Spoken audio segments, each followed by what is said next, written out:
Welcome back to the channel. நம்ம எஸ்கேனுடைய பராசக்தி படம் இப்போ ரீசெண்டாக வெளிவந்துச்சு. இந்த ஒரு படத்துக்கு ஒரு பக்கம் நெகட்டிவிட்டி, இன்னொரு பக்கம் பாசிட்டிவிட்டி அப்படி கலந்து நம்மளுக்கு மிக்சடான ரிவ்யூஸ் தான் அதிகமாக வந்தது. இதுக்கு ரீசன் வந்து நம்மளுடைய விஜய் ஃபேன்ஸ் அப்படிமா நம்மளுடைய சுதா கொங்கராவ் அவங்க சொல்லியிருந்தாங்க. பட் இதுக்கு ரீசன் வந்து சுதா கொங்கராவ் அவங்க தான். ஏன் அப்படினால இந்த ஒரு படத்துலேயே நம்மளுக்கு ஏகப்பட்ட நெகட்டிவிட்டி அப்படிங்கிறது இருக்குதான். ஏன்னா சில இடங்கள்லாம் பார்க்கும்போது நம்மளுக்கு கொஞ்சம் போரிங்காக போன மாதிரி இருந்துச்சு. அண்ட் இந்த படத்தோடைய இந்த பாஷா மூமெண்ட் அப்படிங்கிற ஒரு இன்டர்வல் இந்த ஒரு படத்தில் இருக்குங்கிற மாதிரி சொல்லியிருந்தாங்க. ஆனால் அதோடைய இன்டர்வலில் வைக்க வேண்டிய ஒரு சீனை கொண்டு வந்து நம்மளுக்கு இன்ட்ரோவில் வச்சுருந்தாங்க. புறநானூற்றோடைய படையோடைய தலைவன் நம்ம எஸ்கேனா அப்படிங்கிற மாதிரி நம்மளுக்கு இன்ட்ரோவிலே ரிவீல் பண்ணிட்டாங்க. ஸோ நம்மளுக்கு அதை இன்டர்வலில் ரிவீல் பண்ணியிருந்தாங்க அப்படின்னா இப்போ நம்மளுக்கு இந்த கூஸ் பம்ப்ஸ் இருந்துச்சு பார்த்தீங்களா, இதோடைய இன்டர்வல் பார்க்கும்போது இது வந்து இன்னும் கொஞ்சம் அதிகமாக இருந்திருக்குங்கிற மாதிரி எனக்கு தோணுச்சு. ஏன்னா இப்போ நம்ம எப்படி இந்த பாஷா மூமெண்ட் அப்படிமா சொல்லி இது வரைக்கும் பேசிக்கிட்டு இருக்கோமோ அதே மாதிரி அந்த ஒரு இன்ட்ரோ கொண்டு வந்து இன்டர்வலில் வச்சுருந்தாங்க அப்படின்னால அது பராசக்தி மூமெண்ட் அப்படிங்கிற அளவுக்கு பேசப்பட்டிருக்கும். பட் அதை வந்து இன்ட்ரோவில் வச்சு அதை கொஞ்சம் ஸ்பாயில் பண்ணிட்டாங்கிற மாதிரி எனக்கு இருந்தது. அண்ட் அது மட்டும் இல்லாமல் இந்த ஒரு படத்துலேயும் இந்த லவ் சீன்ஸ் எல்லாமே கொஞ்சம் ஃபீல் குட்டாக இருந்தாலுமே கூட படத்துக்கு அது தேவை இல்லையோங்கிற மாதிரி எனக்கு தோணுது தான்.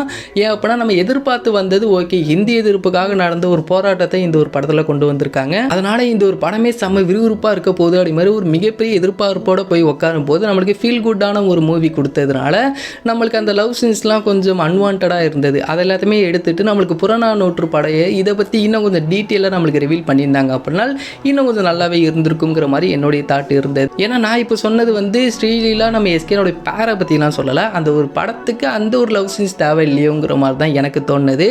அண்ட் அந்த ஒரு லவ் சீன்னால தான் நம்மளுக்கு கொஞ்சம் லேகாக இருந்த மாதிரியும் நிறைய பேருக்கு தோணுது. ஸோ இந்த புறநானூற்றோடைய படையோடைய டீட்டெயில்ஸ் இன்னும் கொஞ்சம் அதிகமாக இந்த ஒரு படத்தில் வச்சுருந்து இன்ட்ரோவலில் நம்மளுக்கு இதோடைய இன்ட்ரோ வச்சாங்க பார்த்தீங்களா, அதை வந்து இன்ட்ரோவில் கொண்டு வந்திருந்தாங்க அப்படின்னா உண்மையாக கூஸ் பம்ப்ஸாக இருந்திருக்கும்.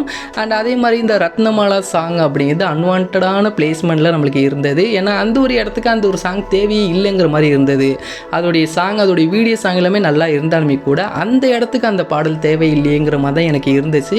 ஸோ இந்த மாதிரி படத்தில் இந்த மாதிரி சின்ன சின்ன ப்ராப்ளம்ஸ் எல்லாமே இருந்ததுனால தான் இந்த ஒரு படத்துக்கு நெகட்டிவிட்டி அப்படிங்கிறது வந்ததுங்கிறது தான் என்னுடைய தாட்டாக இருக்குது. அண்ட் நீங்கள் என்ன நினைக்கிறீங்க அப்படின்னு கீழே கமெண்ட் பண்ணுங்கள். அண்ட் இன்னொரு பக்கம் விஜய் ஃபேன்ஸ்னால தான் இந்த ஒரு படம் சரியாக போகலை அப்படிமா நிறைய பேர் சொல்லிக்கிட்டு இருக்காங்க. உண்மையாகவே இப்போ பராசக்திக்கு வந்த நெகட்டிவிட்டி அப்படிங்கிறது அமரன் படத்துக்கு வந்து இருந்துச்சு அப்படின்னா அந்த ஒரு படம் அப்படிங்கிறது 500 கோடிக்கு மேலே கலெக்ட் பண்ணியிருக்கும். அதே மாதிரி தான் நம்மளுடைய ஜெயிலர் படத்துக்கு ஏகப்பட்ட நெகட்டிவிட்டி, அந்த ஒரு படத்துக்கு நெகட்டிவிட்டிலாம் வரல அப்படின்னா அந்த ஒரு படம் ஒரு 400 கோடி இந்த ரேஞ்சிலேயும் முடிஞ்சிருக்கும். பட் அந்த ஒரு படத்துக்கு வந்த நெகட்டிவிட்டினால தான் அந்த ஒரு படம் அப்படிங்கிறது 650 கோடி கிட்ட கலெக்ட் பண்ணுது. ஸோ ஒரு நல்ல படத்துக்கு ஃபேக்கான நெகட்டிவிட்டி வந்துச்சு அப்படின்னா அது ஃப்ரீ ப்ரொமோஷன் மாதிரி தான். அது வந்து அந்த படத்துக்கு இன்னும் கொஞ்சம் பூஸ்ட்டாக இருக்குமே தவிர அது வந்து குறைக்கிறதுக்குலாம் சான்ஸே இல்லை. ஒரு கண்டென்ட் நல்லா இருந்துச்சு அப்படின்னா அந்த ஒரு கண்டிப்பாக ஓடிடும். அதுவும் பொங்கல் மாதிரியான ரிலீஸ் டேட் அப்படிங்கிற போது இப்போ பராசக்திக்கு பதிலாக இப்போ மாவீரன் படத்தை ரிலீஸ் பண்ணியிருந்தா கூட இந்த ஒரு படம் ஒரு 250 கோடி ஆச்சு கலெக்ட் பண்ணியிருக்கும். ஏன்னா மாவீரன் படத்தை ஒரு தப்பான ரிலீஸ் டேட்டில் அந்த ஒரு படத்தை ரிலீஸ் பண்ணியிருந்தாங்க. இருந்தாலுமே கூட அந்த ஒரு படம் ஒரு 90 கோடி கிட்ட கலெக்ட் பண்ணியிருந்தது.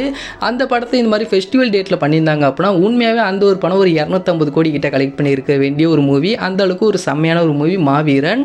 ஸோ ஒரு ஃபெஸ்டிவலுக்கு ஒரு நல்ல கண்டென்ட்டை கொடுத்துருந்தாங்க அப்படின்னா இந்நேரத்துக்கு இந்த ஒரு படம் ஒரு பெரிய பிளாக் பஸ்டர் ஆகிருக்கும். ஸோ பராசக்தி படத்தில் நெகட்டிவிட்டி இருக்கே தவிர இந்த ஃபேக்கான நெகட்டிவிட்டினால தான் இந்த ஒரு படம் ஓடலைங்கிறதுல எனக்கு உடன்பாடே கிடையாது. இப்போ ரீசெண்டாக ஹிந்தியில் ரன்வீர் சிங் அவருடைய படம் ஒன்று வெளிவந்துச்சு. அந்த ஒரு படம் ரிலீஸ் ஆகிறதுக்கு முன்னாடி வரைக்குமே இந்த ஒரு படத்துக்கு ப்ரீ சேல்ஸ் அந்த அளவுக்கு இல்லை, அந்த ஒரு படத்துக்கு ஹைப் இல்லை, அந்த ஒரு படம் நல்லா இருக்காது, இந்த ஒரு படம் டிசாஸ்டர் ஆயிருங்கிற அளவுக்கு அந்த படத்தோடைய ரிலீஸுக்கு முன்னாடி பேசியிருந்தாங்க. ஆனால் அந்த ஒரு படம் அப்படிங்கிறது இப்போ ரிலீஸ் ஆகி 1000 crores மேலே கலெக்ட் பண்ணிக்கிட்டு இருக்கு.